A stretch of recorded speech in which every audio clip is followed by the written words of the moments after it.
มานี่เห็นนกเขาเป็นพูงเลยอยู่นี่นี่กอไผ่นี่เต็มอยู่เซเมนอยู่แถวนี้แหละนี่ตัวนี้สีห่างเป็นเป็ดเนาะเบิ้งเอาแถวเป็นเป็ดนี่ทางงัวเลยนะนี่เอาทีแล้วมันก็เอาแถวนี้แล้วแหละตัวนี้เป็นอยู่กลางไหหน้าตัวนี้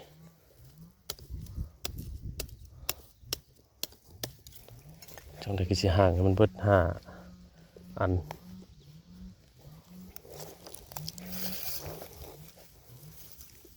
ง่ายๆหากเหี้ยวบ่วงล็อกตีนนก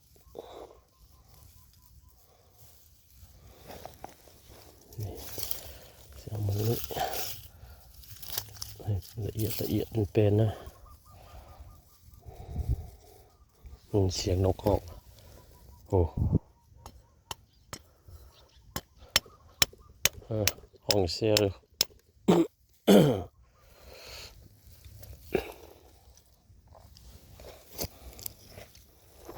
ห่างง่าย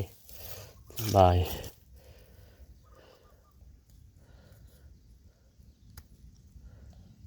วางง่ายเลยเนาะเป็นยากของมันเลย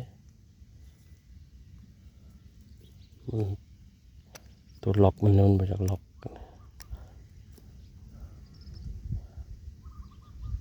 นกเขา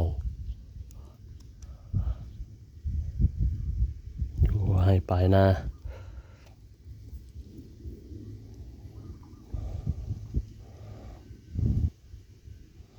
อยู่ลาว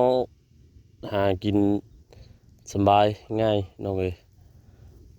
เพิ่นก็บ่ได้ว่าแล้วขอเพียงแต่เฮาดุมันพวกสัตว์พวกหยังเนาะเพิ่น สัตว์ตัวใดเพิ่นอนุรักษ์ไว้เฮาก็บ่ควรหา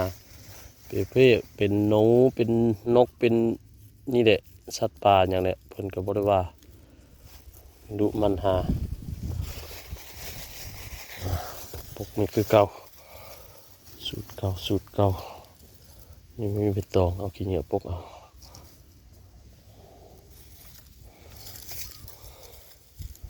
นี่